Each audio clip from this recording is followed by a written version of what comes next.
Welcome back to the Culture Coach. I'm so excited to have our guest Corey Spitzer on today. Corey, welcome to the show. Thank you. Thank you. I'm really glad to be here and I'm excited to see what we're going to talk about. Yes, ready to dig in on all things culture. But first, I want to start with your title or the work that you're currently doing. You're a fractional CTO, and not everybody may know what that is. Do you mind sharing kind of what that role looks like for you? Yeah, so I joke around when I meet people at networking events and so on. I just say fractional is a fancy word for part-time, but it's really it is embedding yourself into a company as with any other CTO. To represent the company and really be part of the team, but it is on a part-time basis because and the benefits of that, it's a little bit different than a consultant, although it's rather adjacent. So it is diving deep and embedding yourself in your client's company and being concerned with all the moving parts that a regular CTO has, except there's a not only is there a cost benefit of being part-time, but there's the benefit of, in my case, hopping around from company to company and getting inspiration and trading notes. And there's a synergy there. Something that Yes. applies in one company can directly apply to another company I'm working with. So that happens a lot. That's great. When I first left corporate, one of the things I considered was doing a fractional CHRO role, right? So, the chief HR officer role, because I thought what a great experience to go, work in different organizations. Like you said, getting the experience kind of like consulting. I didn't end up going that direction, but it's really fascinating. I think that's really cool. It is a really nice option, especially with um, the trends of how companies are hiring and laying off in 2024 and beyond. Um, I think for the right company and the right circumstances that and the right, stage of initiatives, it works out really well for everybody. Yeah. And so is this true that you primarily work with startups, or is it just across all different size companies? So I usually talk the most about startups because I've been in startups for the last 10 years. And, I also lean on my experience as being a software engineer for the last 20 plus years. And startups are a unique creature, I will say. They don't have all the same resources and budgets as larger corporations, but I just signed on a very large household name just this week, and I found myself in larger companies fairly often. So uh, at the end of the day, the principles of building high performing teams and executing and launching really innovative products are not startup specific. So Yeah, fair enough. Cool. Well, congratulations thank on you. landing a new client. And so let's talk a little bit about the startup, because that it really I worked for a tech company over in a span of 10 years.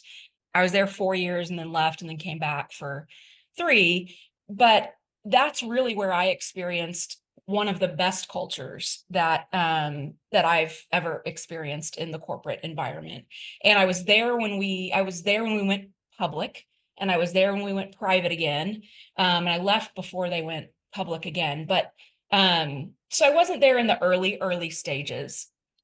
But the work that I'm doing now on culture, I would imagine that the best time to start thinking about culture is in those initial early days, right? When you're just starting to build out the organization, scaling it.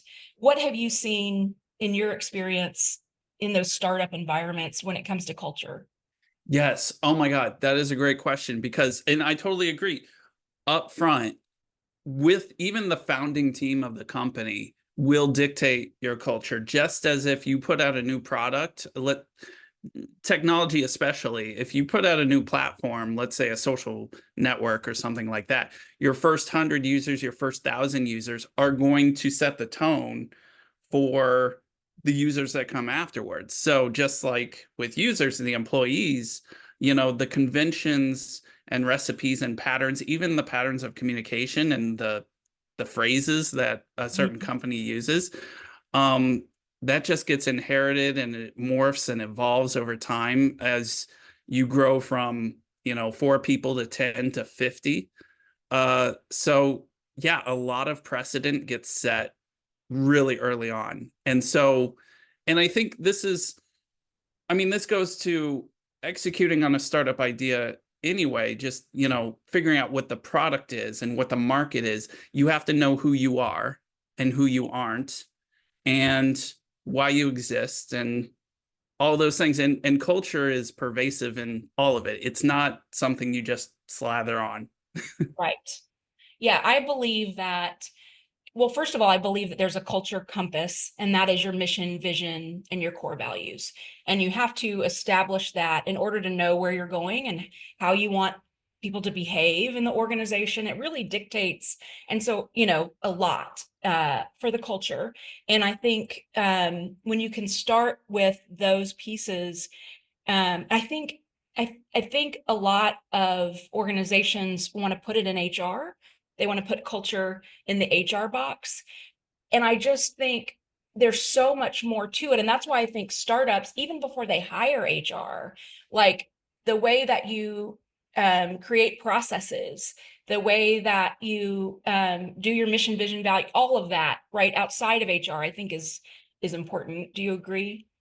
Yeah, when you say that, when you segment culture to an HR function, that reminds me that, some companies think that culture is the free lunch every month or the end of year holiday party. But really what it is, the other 364 days of the year of how we work day to day, how we interact, how do we execute on processes that are core to executing on a product or service, and the interface points, and again the language and the meetings and the how we frame the work itself. Yeah. So it's all of the above, day to day, not just not just the one time HR is going to hold a seminar kind of thing. Yes, exactly.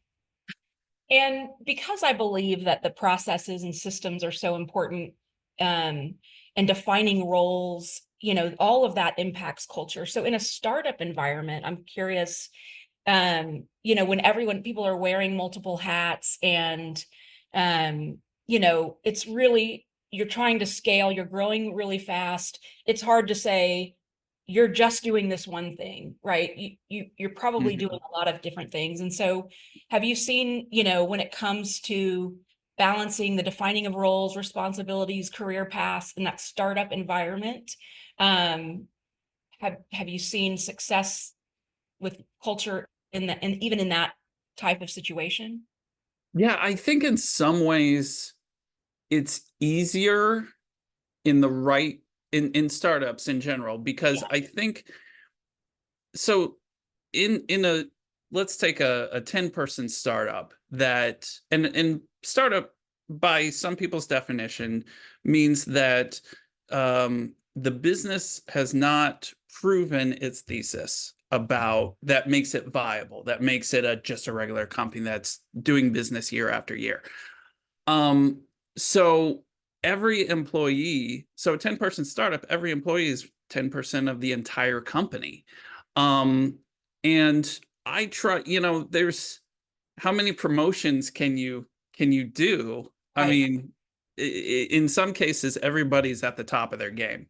It's not it's not about focusing on individual career paths as much as we're building a company. We're emotionally invested in a mission to prove that this company is viable, that this product and this strategy is the way to go, and everybody's in the trenches working together.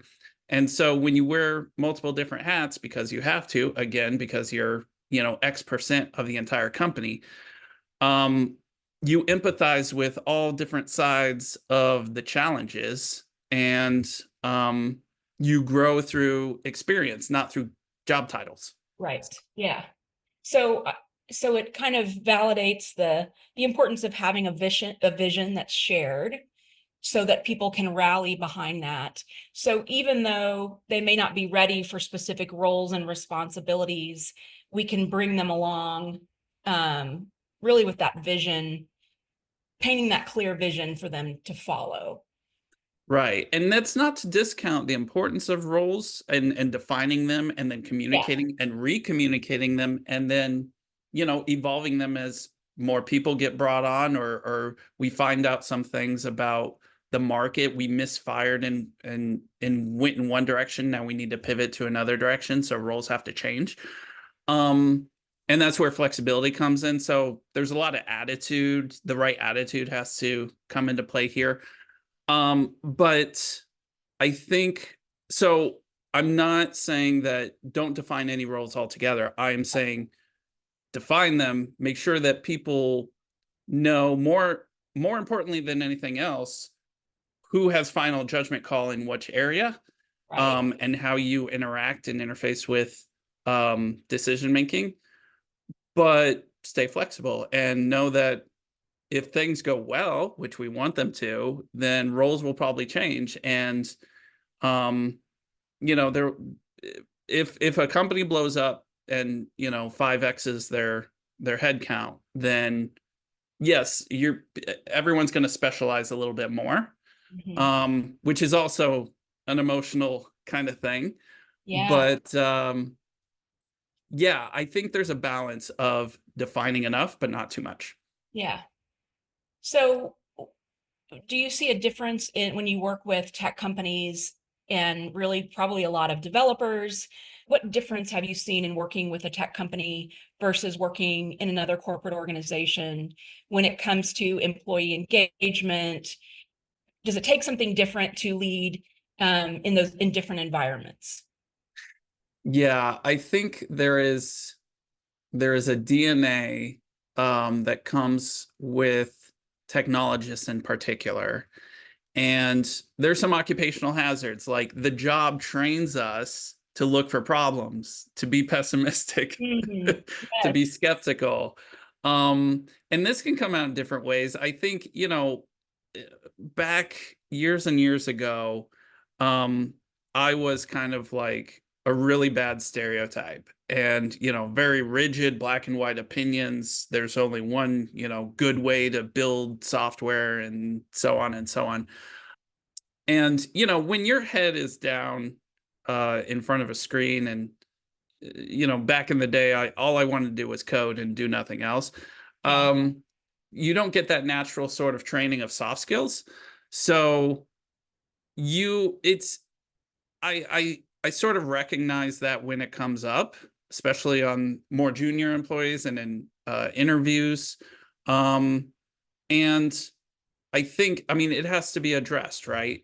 Um, I think everybody at the end of the day does want to grow. It's just where do they prioritize what skills they want? And technologists in particular, they're driven by, a few things: status, salary, like most people, but also learning new things, solving problems, playing with the latest technology.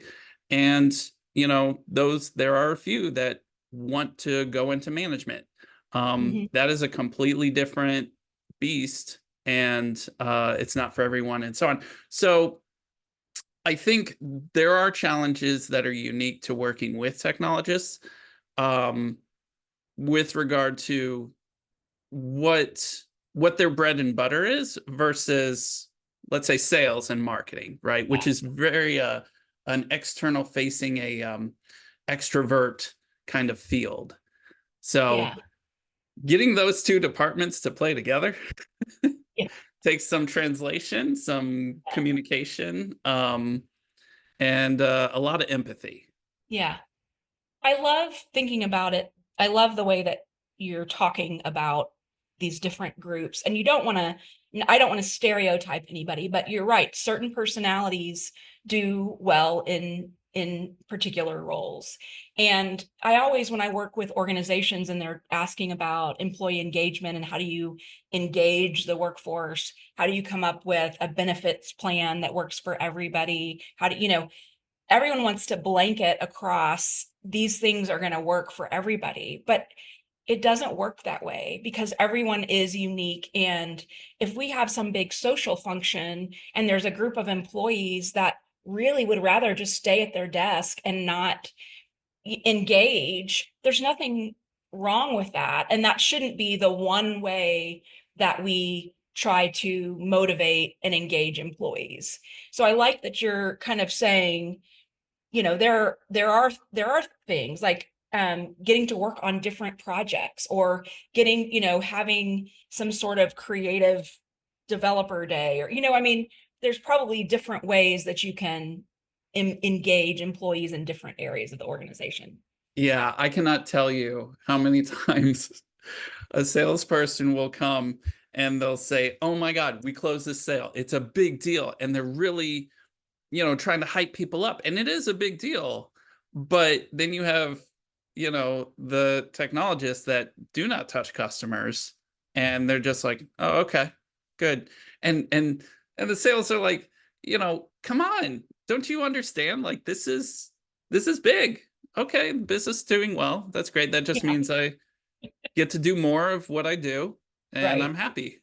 Yeah. And it's such a interesting difference.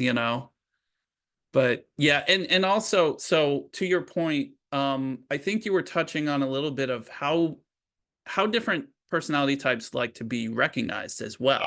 Yes. Yeah, And exactly. it's interesting. I was on a meeting with a client, and it was basically an all company meeting. And I don't know exactly how this came up, but the question was asked, how does everyone like to be recognized? And it was point blank, very specific. Let me collect this info so I know how to work with you a little bit better. And, I don't think it was surprising that a lot of people were very much like, I like the personal note that's in a private message, Mhm. versus I like to be center stage. And I'd like everybody to know that, the CEO or whoever is giving me props. Yeah. Um, and yeah, like when in doubt, ask Yeah. is that helps a lot. And so speaking of asking, one of the components of what I believe helps build a healthy culture is a listening strategy. And not just a listening strategy, but a responsive listening strategy where you don't just listen to what employees say, but you actually, you know, make some changes and then communicate back on what the changes were. So um, where have you ever experienced ways that that's been done well in organizations, listening to employees and gathering feedback? Yeah, I think generally nobody wants their feedback to go into a black hole, never be mentioned again. Right. So if there is low hanging fruit, is there, and in a startup, I love this part. In a startup, if a team um decides they want to change how something is done, they could change it today or tomorrow, you know. Yeah. Okay, we'll start doing this. And that nimbleness is necessary, and it's a competitive advantage, and I love it all. Sometimes though, well, I guess it comes in two different stages. First, if there is like a 5% of the ask that you can do, just do it right away, right? And show that, hey, I listened, I took action. There you go. And then for the larger ask that needs a little bit more thought or coordination with others, even if the answer is a no, just coming back and saying, this is exactly what I did. I brought this up in this meeting. This is what I heard. Um, this is how I presented it, and these were the benefits. But the ultimate decision is no, and for these reasons. So just having the courtesy and the respect of telling that full story and Yes. circling back will soften the blow. And it'll actually give some understanding to the person that was making the request about the the framework that the decision maker is coming from and the Yes. reasons. So Yeah, that's so important. I think I've seen in organizations where they get the feedback, sometimes they even make a change, but they don't go back and communicate to tie the change to the request. So they don't get credit. Leaders don't get credit for making the change, because the employees aren't making the connection that what they asked for is the reason why a change was made. But I love that, even, even when the answer is no, because oftentimes that's, I mean, you can't change everything that employees want. So when the answer is no, how do you handle that instead of just ignoring it? Actually going back and taking them through the decision making, I think is awesome.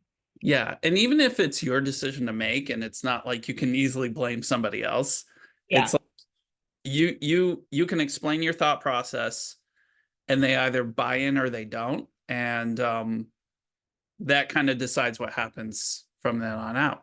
But I think, in certain situations, um, there are magical phrases you can use. And one that I've used in the past for something like this is, hey, I'm going to bring this up because if it matters to you, it matters to me. And I think little sprinkling in little genuine, authentic um, moments like that goes a long way, regardless of the outcome. Yes, I love that. I'm going to steal that. Uh, I would like to know, what does culture mean to you? I'll tell you what I do believe about culture. I believe that culture, you can obtain the culture that you want, that you can operationalize culture in a way that it's tangible, and it can be, you can guide culture. I think we went through a phase where organizations and leaders felt like culture was, it just happens, it evolves naturally, it's just organic. And while I do believe that's true, I also believe that there are things that you can put in place to create a culture that you want. And that's where my Thrive culture framework, the 6 things that I believe you can assess and put in place for any organization to create the culture that you want. It's tribal values, so that those core values have been defined and they're integrated into ways of working. It's helpful processes and systems so that people know their roles and responsibilities, and it takes that chaos out. It's a responsive listening strategy, which we talked about. The I is inspiring inclusivity and belonging. So I think it's really important that people believe that their voice can be heard and that you have that diversity of thought. The V is visible career and development paths. So I've seen organizations that have learning programs in place, but nobody knows about them, or maybe they're just for the sales team, but not for the technology, so really having visible and available career and development paths. And then the E is empowering rewards and recognition. And while we talked a little bit about how you recognize, I also believe that the reward piece is important, and that pay equity is important.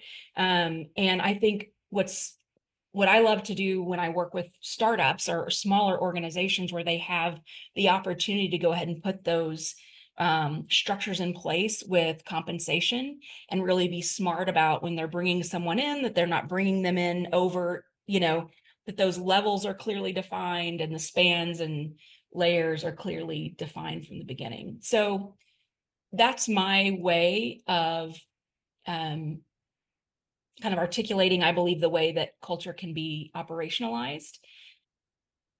What do you think about that?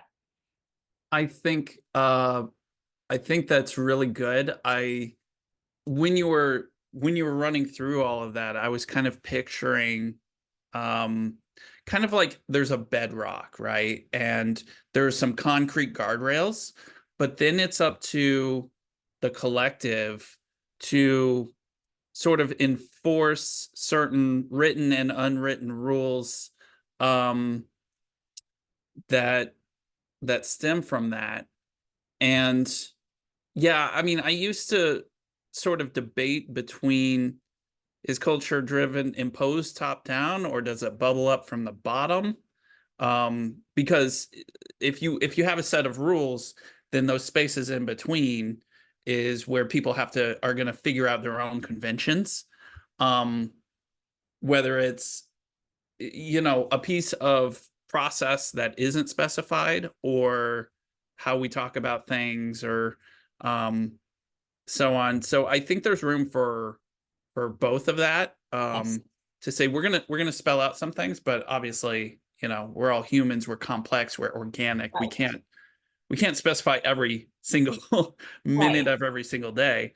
Um, but I think, it's one of those things where those unwritten rules are natural checks and balances based on, I mean, nobody's had a conversation and said, hey, we're going to speak up necessarily when somebody is being rude, but you kind of just you get those cues, Yeah. and you get those examples from people around you. So kind of like flocking birds. Yeah. Yeah. Um, And I, yeah. I I agree with you. I just think because I think systematically, um, I like to create a framework, a structure, and then you live within Mhm, that, right? We had the tech company that I worked for, the tagline was we were the home of fanatical support. And so what that meant, especially in the early stages, was I mean, people were pulling all-nighters to keep to keep the client servers up. You know, mhm. we were we spent people were empowered, frontline employees were empowered to spend whatever it took to keep the customers online. So we set the guardrails that we provide fanatical support. And then whatever that meant to that frontline employee, go do it. Like, let's be fanatical and the customer is first. And so I think that's where when you clearly define your mission, that's your purpose. The vision is kind of what's that path forward. And then those core values are how are we going to get there? How do you want us to behave? Are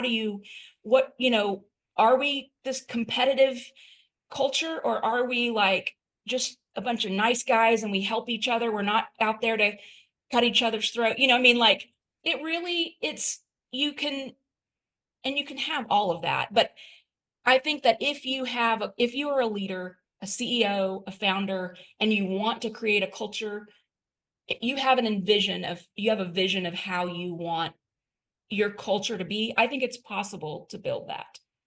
Yeah, I think so. I have a question for you. If you're not, a company is not going to spell out certain minute details like start meetings on time, end meetings on time. I mean, they may say it, right? But it's those, I mean, you can't have Yeah, you're core right. values 100 long, Yeah, right?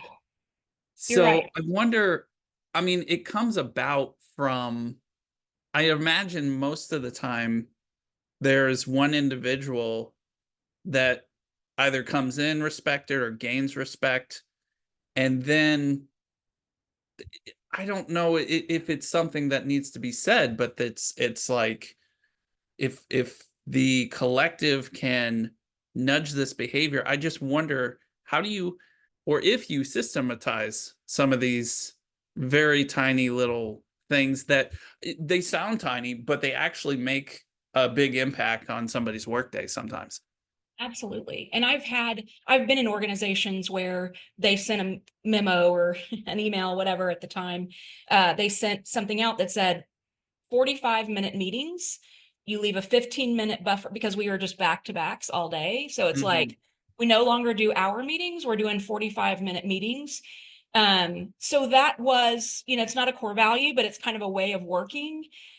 But then it was up to the leaders to hold true to that, right? Mm, Some of them still put hour time blocks on your calendar and so somebody has to come back and say, that's not what yeah. we do here. So, um, I think you're right. Some things may feel small to put in writing or to say out loud, but it is up to people to have those hard conversations.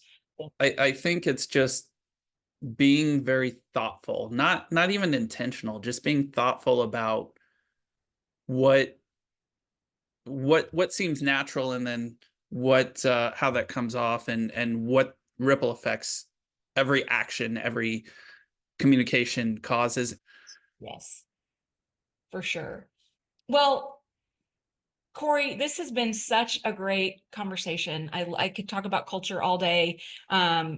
And I love that we are aligned on a lot of this thinking. If someone wanted to work with you, where would they find you? LinkedIn is probably your best bet. I do have a website, flyhighventures.com. But yeah, shoot me a message or connection request on LinkedIn, Corey Spitzer. Uh, yeah, I'm happy to talk to anybody. Awesome. I'll put the link in the show notes.